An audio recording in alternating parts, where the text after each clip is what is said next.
আসসালামু আলাইকুম বন্ধুরা, আজকের ভিডিওতে আমরা দেখব 2024 সালে এসে ই পাসপোর্টের জন্য সম্পূর্ণ নতুন নিয়মে কিভাবে অনলাইনে আবেদন করতে হয়।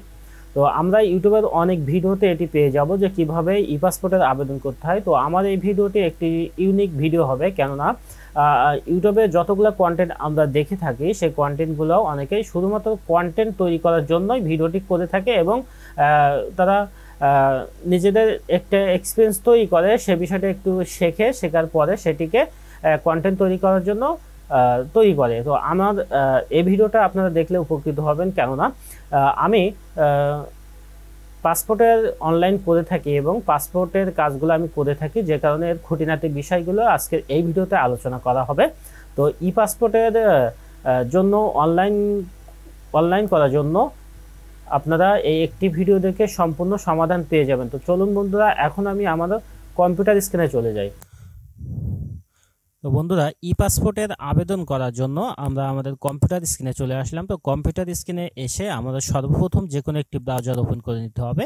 যে কোনো একটি ব্রাউজার ওপেন করে নিয়ে আমরা গুগলে চলে যাব। দেখুন আমি গুগলে চলে গেলাম। তো এখান থেকে ওয়েবসাইটটা আমার যদিও এখানে বুকমার্ক করা ছিল, আমি এখান থেকে ঢুকবো না, আপনাদেরকে দেখানোর সত্ত্বেও আমি গুগলে চলে গেলাম।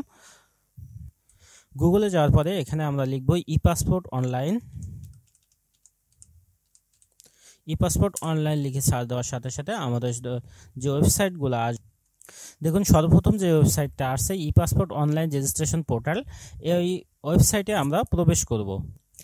ওয়েবসাইটটাতে প্রবেশ করার পরে দেখুন এখানে লেখা আছে অ্যাপ্লাই অনলাইন। এই অ্যাপ্লাই অনলাইনে ক্লিক করে আমরা আমাদের ই পাসপোর্টের অনলাইনটা করতে পারি, এবং যদি আমাদের ইমেল আইডি দিয়ে আগে থেকে রেজিস্ট্রেশন করা থাকে আমরা সাইন ইন বাটনে ক্লিক করে সেই ইমেলে ঢুকে সেখান থেকে আবেদন করতে পারি।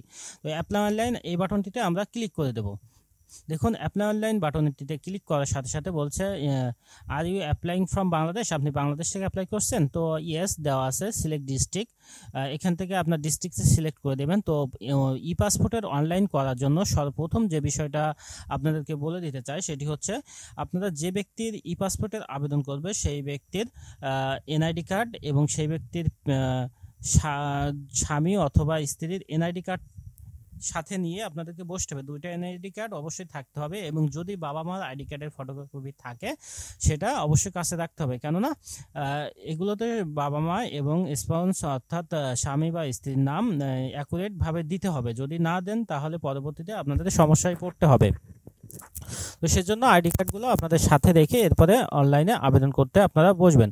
তো আমার যেহেতু ইমেল দিয়ে লগ ইন করা ছিল, অর্থাৎ ইমেল দিয়ে আগে রেজিস্ট্রেশন করা আছে, আপনারা আমি সেখান থেকে অ্যাপ্লাইটা করি। আমি সাইন ইনে ক্লিক করলাম। সাইন ইনে ক্লিক করার পরে এখানে আমি আমার সেই কাঙ্ক্ষিত ইমেলটি দিয়ে দিলাম, অর্থাৎ যে ইমেল দিয়ে আমার রেজিস্ট্রেশন করা ছিল। এখান থেকে যদি আপনারা অ্যাপ্লাই নাও এখান থেকে যেভাবে আবেদন করতে পারবেন, ইমেল দিয়ে আপনার অ্যাকাউন্টের ভিতরে ঢুকে আপনি সেভাবেই আবেদন করতে পারবেন। তো আমি এখানে আমার ইমেলটা দিয়ে দিলাম, ইমেলের পাসওয়ার্ডটি দিয়ে দিলাম। এরপরে এখানে যে আই এম হিউম্যান এই অপশনটিতে একটি ক্লিক করে দিতে হবে। তো আমি এই অপশনটিতে একটি ক্লিক করে দিলাম। যেহেতু আমার ইন্টারনেট একটু স্লো, এজন্য একটু দেরি হচ্ছে, তো আমরা একটু অপেক্ষা করি। দেখুন এরপরে আমি সাইন ইন বাটনে একটি ক্লিক করব। সাইন ইন বাটনে ক্লিক করার সাথে সাথে আমার এখানে যে ইমেল দিয়ে আমার আগে রেজিস্ট্রেশন করা ছিল সেই ইমেলটা এখানে ওপেন হয়ে যাবে। আমি সেখান থেকে অ্যাপ্লাই করব। বন্ধুরা, এখানে দেখুন আমার ইমেলের ভিতরে আমি ঢুকে গিয়েছি। এখান থেকে যদি আপনারা লক্ষ্য করেন এখানে অলরেডি 4টা আমার আবেদন করাই আছে। তো এর ভিতরে আসলে 4টা কি পজিশনে আছে আমি আপনাদেরকে পরে জানাবো, এবং এই সম্পর্কে কিছু আলোচনা করব যাতে আপনাদের বুঝতে সুবিধা হয়। তো এখানে দেখুন apply for a new E passport, এখানে একটি ক্লিক করে দেব। এখানে ক্লিক করার পরে আমাদের এখান থেকে অ্যাপ্লাই অনলাইন ক্লিক করার পরে যে অপশনগুলো আসলো সেম অপশন আমরা এখান থেকে পেয়ে যাব। Apply for a new E passport, এখানে আমরা একটি ক্লিক করে দেব। দেওয়ার পরে এখানে বলছে যে পাসপোর্ট টাইপ, অর্থাৎ এই পাসপোর্টটা কি টাইপের হবে, অর্ডিনারি পাসপোর্ট, অফিসিয়াল পাসপোর্ট। তো অফিসিয়াল পাসপোর্ট হবে যারা চাকরি করে তাদের জন্য এটা অফিসিয়াল পাসপোর্ট হবে। তো আমরা সাধারণ পাবলিক সেক্ষেত্রে আমাদের অর্ডিনারি পাসপোর্ট হবে। তো আমি সেভ অ্যান্ড কন্টিনিউ বাটনে ক্লিক করলাম। সেভ কন্টিনিউ বাটনে ক্লিক করার পরে বলছে যে I apply for my self, অর্থাৎ এই ইমেলের আন্ডারে সর্বপ্রথম যে অ্যাপ্লাইটি করা হয়েছিল সেটি যার নাম দিয়ে হয়েছিল, আপনারা এই অ্যাপ্লাইটা করছেন কি সেই নামে, তো আমি যেহেতু না দিচ্ছি নো, আমি অন্য ব্যক্তির এনআইডি কার্ড এই ইমেলের আন্ডারে রেজিস্ট্রেশন করতেছি, অর্থাৎ অনলাইনে অ্যাপ্লিকেশন করতেছি, সেক্ষেত্রে আমি এখানে ক্লিক করব না। তো এখানে বলছে যে সিলেক্ট জেন্ডার, তো জেন্ডার ফিমেল আমি দিয়ে দিলাম। এরপরে বলছে ফুল নেম, তো এখানটা আসলে হাইড করা আছে, কেননা আমরা গিভেন নাম আর সার নেম যখন দেবো তখন ওই ফুল নেমটা অটোমেটিক্যালি ওখানে ফিল আপ হয়ে যাবে। তো এখানে আমি যে ব্যক্তির ই পাসপোর্টের জন্য আবেদন করতেছি এই ব্যক্তির নাম হচ্ছে মোসাম্মদ আমিনা খাতুন। তো যেহেতু এর নাম মোসাম্মদ আমিনা খাতুন, তো এখানে আমি গিভেন নেমের এখানে মোসাম্মদ আমিনা খাতুন লিখবো।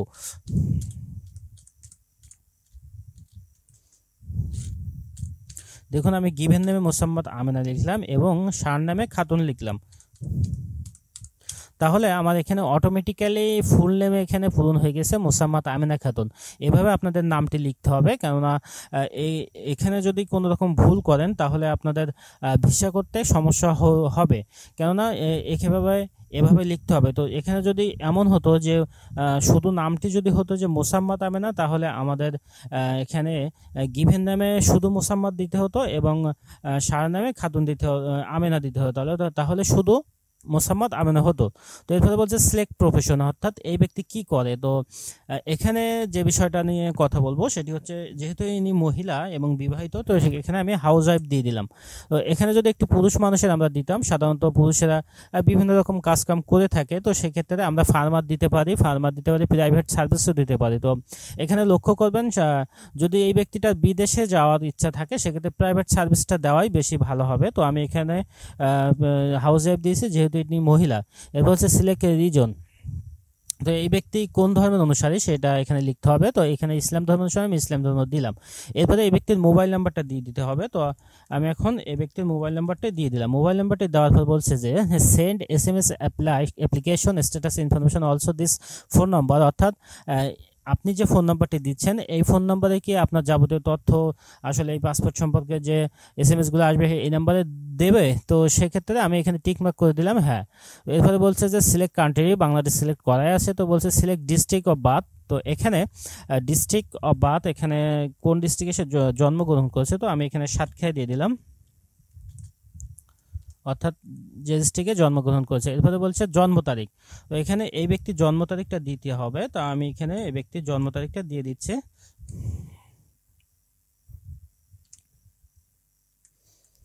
এরপরে বন্ধুরা এই জন্ম তারিখ দিয়েছি। তো এখানে একটি বিষয় লক্ষণীয়, সেটি হচ্ছে যদি এই ব্যক্তির বয়স 18 বছরের নিচে হয় সেক্ষেত্রে জন্ম নিবন্ধন দিয়ে আমরা যদি রেজিস্ট্রেশন করি সেক্ষেত্রে আমাদের এই যে পরবর্তীতে জন্ম নিবন্ধন নাম্বার দেওয়ার জায়গা আসবে, আমি দেখাবো। তো সিলেক্ট সিটিজেনশিপ, তো এখানে বাই বার্থ অর্থাৎ জন্মসূত্রে সে বাংলাদেশে। এরপরে সেভ অ্যান্ড কন্টিনিউ এই বাটনে আমরা একটি ক্লিক করব। সেভ অ্যান্ড কন্টিনিউ বাটনে ক্লিক করার পরে দেখুন এখানে পার্মানেন্ট অ্যাড্রেস দিতে হবে, সিলেক্ট ডিস্ট্রিক্ট, তো আমি এখানে সাতক্ষীরা দিয়ে দিলাম, অর্থাৎ এই ব্যক্তি যেখানে জন্মগ্রহণ করেছে ভিলেজ এখানে আমি রইসপুর দিয়ে দিলাম, অর্থাৎ এই ব্যক্তির গ্রামের নামটি এখানে দিয়ে দিলাম। এরপর রোড আমি এখানে কিছু দেবো না, এটা অপশনাল। এরপর হচ্ছে সিলেক্ট পোস্ট অফিস, তো এই ব্যক্তির পোস্ট অফিস খানপুর, আমি খানপুর দিয়ে দিলাম। যদি এখানে আপনারা যেখানে আপনাদের পোস্ট অফিস অর্থাৎ আইডি কার্ডের যে পোস্ট অফিস যেখানে লেখা আছে সেই কোডটা এখানে না পান, তাহলে আশেপাশে দেখবেন কোন পোস্ট অফিসটা এখানে আছে সেটি দিয়ে দেবেন, এতে কোনো সমস্যা হবে না। সিলেক্ট পুলিশ স্টেশন, অর্থাৎ পুলিশ স্টেশন কোথায়, অর্থাৎ এই ব্যক্তি যখন পাসপোর্টের জন্য আবেদন করা হবে তখন কোন থানার পুলিশ এখানে যাচাইয়ের জন্য তার সাথে যোগাযোগ করবে। তো যেহেতু ইনি সাতক্ষীরা পৌরসভার ভিতরে, তো আমি সাতক্ষীরা সদর দিয়ে দিলাম। দেখুন এরপরে বলছে যে present address is this same as permanent, অর্থাৎ আপনার প্রেজেন্ট অ্যাড্রেস এবং পার্মানেন্ট অ্যাড্রেস কি একই। তো যেহেতু এই ব্যক্তির দুটাই একই এজন্য আমি এখানে টিকমার্ক করে দিলাম, তাহলে আমার এই ঘরগুলো আর ফিল আপ করা লাগবে না। এরপরে বলছে রিজনাল পাসপোর্ট অফিস MRP, তো এখানে তো অলরেডি এটা সিলেক্ট করাই থাকবে ডিফল্ট। এরপরে সেভ অ্যান্ড কন্টিনিউ এখানে একটি ক্লিক করে দিতে হবে। সেভ অ্যান্ড কন্টিনিউতে ক্লিক করার পরে দেখুন এখানে বলছে তিনটা অপশন আছে, বলছে আপনার আগে কি কোনো পাসপোর্ট আছে, তো সেক্ষেত্রে এই ব্যক্তি যেহেতু কোনো পাসপোর্ট নাই, তো এখানে আমি নো দিয়ে দেবো। যদি আগে পাসপোর্ট থাকতো তাহলে আমাদের এই 2 নম্বর অপশনটি দিতে হতো না, I have a machine passport বলে আমাদের এখানে এই প্রথম অপশনটি ক্লিক করে দিয়ে এখানে সেই পাসপোর্টের তথ্যটা দিয়ে দিতে হতো। তো সেক্ষেত্রে এই ব্যক্তি যেহেতু আগে কোনো পাসপোর্ট নেই, আমি নো দিয়ে দিলাম। এরপরে বলছে do you have passport of the others country, অর্থাৎ অন্য কোনো দেশে কি এই ব্যক্তির পাসপোর্ট করা আছে, তো নো, এখানে সেহেতু নো অলরেডি সিলেক্ট করা আছে। এবারে বলছে ন্যাশনাল আইডি নাম্বার, তো এই ব্যক্তির ন্যাশনাল আইডি নাম্বারটি আমি এখানে দিয়ে দেব। বন্ধুরা এখানে একটি বিষয় লক্ষণীয়, যদি আমাদের এই আবেদন করতে কোনো প্রকার ভুল হয় সেক্ষেত্রে আমরা কিন্তু একবার আবেদন সাবমিট দেওয়ার পরে আমাদের সেই আবেদনটি বাতিল না করা পর্যন্ত ওই এনআইডি কার্ড দিয়ে আমরা পুনরায় আবার আবেদন করতে পারবো না। তো সেই ক্ষেত্রে যদি আমরা একটি কাজ করতে পারি, ধরুন আমাদের আবেদনটি বাতিল হয়েছে, ভুল হয়েছে, সেক্ষেত্রে আমরা এখান থেকে একটি সংখ্যা মুছে দিয়ে নিজে আমরা এখানে ভুল করে দেব, দিয়ে আমরা যখন কাগজপত্র নিয়ে অফিসে যাব সেটি উল্লেখ করে দিতে হবে। সেটি সম্পর্কে পরে আলোচনা করব। যেহেতু আমি এই ব্যক্তির এনআইডি নাম্বারটা দিয়ে দিলাম, এখন সেভ অ্যান্ড কন্টিনিউ এই অপশনটিতে আমরা একটি ক্লিক করব। সেভ অ্যান্ড কন্টিনিউতে ক্লিক করার পরে বলছে এই ব্যক্তির পিতার নামটি এখানে দিতে হবে। এবার তো আমি আগেই বলছিলাম যদি পিতামাতার এনআইডি থাকে তাহলে আপনারা সাথে নিয়ে বসবেন অ্যাকুরেট নামের বানানটি দেওয়ার জন্য।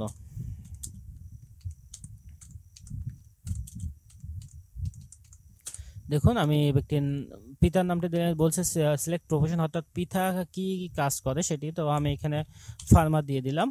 এরপরে বলছে যে nationality Bangladesh by birth Bangladeshi, আমি বাংলাদেশি সিলেক্ট করে দিলাম। ন্যাশনাল আইডি নাম্বার এটা অপশনাল, এটা দেওয়া লাগবে না।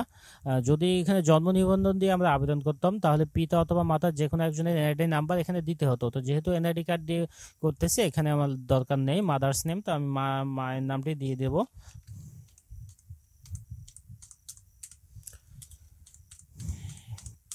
এরপরে বলছে সিলেক্ট প্রফেশন, তো আমি এখানে হাউস ওয়াইফ দিয়ে দিলাম। এরপর হচ্ছে ন্যাশনালিটি বাংলাদেশি সিলেক্ট করে দিলাম। এরপরে এখান থেকে সেভ অ্যান্ড কন্টিনিউতে আমরা একটি ক্লিক করব। সেভ অ্যান্ড কন্টিনিউতে ক্লিক করার পর বলছে সিলেক্ট ম্যারিটাল স্ট্যাটাস, এই ব্যক্তি কি বিবাহিত না নন বিবাহিত, তো এখানে সিঙ্গেল দিতে পারে। তো যেহেতু এই ব্যক্তি বিবাহিত আমি এখানে ম্যারিড দিয়ে দিলাম। এরপরে বলছে স্পাউস নেম, অর্থাৎ এই ব্যক্তির স্বামীর নামটি এখানে দিতে হবে।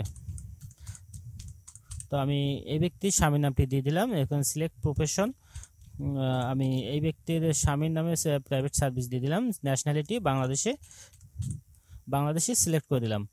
এরপরে সেভ অ্যান্ড কন্টিনিউতে আমরা একটি ক্লিক করে দেব। সেভ অ্যান্ড কন্টিনিউতে ক্লিক করার পরে বলছে যে ইমার্জেন্সি কন্ট্যাক্ট, অর্থাৎ এই পাসপোর্ট সম্পর্কে এই ব্যক্তির নিকটাত্মীয় কারা আছে তাদের কার সাথে যোগাযোগ করলে এই ব্যক্তিকে পাওয়া যাবে, সেই ইমার্জেন্সি কন্ট্যাক্টে একজন দিতে হবে। তো এখানে আমি রেসপন্স দিয়ে দেবো, অর্থাৎ এই ব্যক্তির স্বামীকে দিয়ে দেবো। যখন রেসপন্স সিলেক্ট করলাম তাহলে এই ব্যক্তির স্বামীর নামটি অটোমেটিক্যালি সিলেক্ট হয়ে গেল। এখন স্বামীর ঠিকানাটা এখানে দিতে হবে। তো আমি স্বামীর ঠিকানা, আসলে এই ব্যক্তির ঠিকানা যায়, স্বামীর ঠিকানাও সেটাই, সেখানে এটা আমি দিয়ে দিচ্ছি।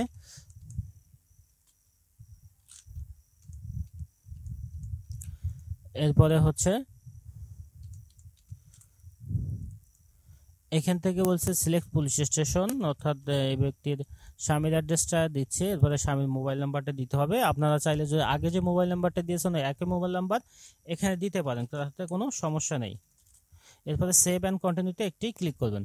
সেভ অ্যান্ড কন্টিনিউতে ক্লিক করার পরে এখানে বলছে যে পাসপোর্ট অপশন, অর্থাৎ এই ব্যক্তি কত বছরে পাসপোর্ট করবে এবং কত বছর করবে। তো এই ব্যক্তি যেহেতু 48 পেজ 10 বছরের পাসপোর্ট করবে, দেখুন এখানে 48 পেজ 10 বছর সিলেক্ট করার সাথে সাথে কত টাকা আমাদের ফি দিতে হবে সেটি এখানে অলরেডি চলে এসেছে 5750। এরপরে বলছে সেভ অ্যান্ড কন্টিনিউ, আমি সেভ অ্যান্ড কন্টিনিউতে একটি ক্লিক করলাম।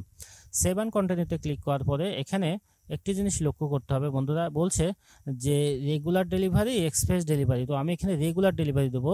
যদি আমি এক্সপ্রেস ডেলিভারি দিই দেখুন এখানে খরচটা 8050 টাকা চলে আসছে। তো আমি রেগুলার ডেলিভারি, এক্সপ্রেস ডেলিভারিটা 15 দিনের ভেতরে চলে আসে এবং রেগুলার ডেলিভারিটা 25 দিনের মতো সময় লাগে। তো 25 দিনের এই সেটা অনেক সময় 15 দিনে চলে আসে বেশি অংশ সময়। তো আমি রেগুলার ডেলিভারি দিলাম, সেভ অ্যান্ড কন্টিনিউতে ক্লিক করলাম। সেভ অ্যান্ড কন্টিনিউতে ক্লিক করার পরে আমাদের পুরো এত সময় যে ফর্মটা আমরা পূরণ করলাম তার সম্পূর্ণটা আমরা এখানে এখন দেখতে পাবো। দেখুন প্রত্যেকটা আলাদা আলাদা ভাগে এখানে আমরা দেখতে পাবো। এখানে সম্পূর্ণ ভালোভাবে এখানে 2 থেকে 3 বার আপনারা মিলিয়ে নেবেন কোনো প্রকার অক্ষরের ভুল আছে কিনা, কেননা এখন 10 মিনিট সময় নিয়ে দেখে নেবেন, কেননা যদি এখানে ভুল হয় তাহলে পরবর্তীতে খুব বেশি সমস্যায় পড়তে হবে। যদি কোনো কিছু সমস্যা হয় তাহলে এডিট বাটনে ক্লিক করে এটাকে এখানে একটুখানি আপনারা এডিট করে দিয়ে এখান থেকে সেভ বাটনে ক্লিক করবেন, আবার পুনরায় একই পেজে আপনারা চলে যেতে পারবেন, তাতে কোনো সমস্যা হবে না। দেখুন পুনরায় আবার ওই পেজে একই পেজে চলে এসেছে। এরপরে যে কাজটি করতে হবে সেটি হচ্ছে এইখানে একটা টিক দিয়ে কনফার্ম অ্যান্ড প্রসেসে ক্লিক করতে হবে। তো আমি এখন কনফার্ম অ্যান্ড প্রসেসে দিচ্ছি না, কেননা আমি এখানে এই ব্যক্তিটার পাসপোর্ট এই মুহূর্তে করতে চাচ্ছি না, কেননা এই ব্যক্তি এই মুহূর্তে পাসপোর্ট করবে না, আমি আপনাদেরকে দেখানোর জন্য এই অনলাইনটা করেছিলাম।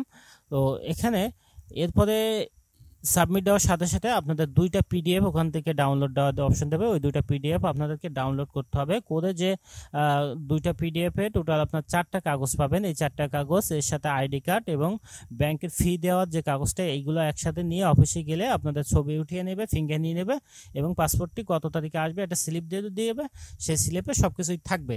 আমি পরবর্তী ভিডিওতে আপনাদেরকে দেখাবো যে কিভাবে পাসপোর্টের ফি ব্যাংকের মাধ্যমে অনলাইন ব্যাংকের মাধ্যমে আপনারা দিবেন।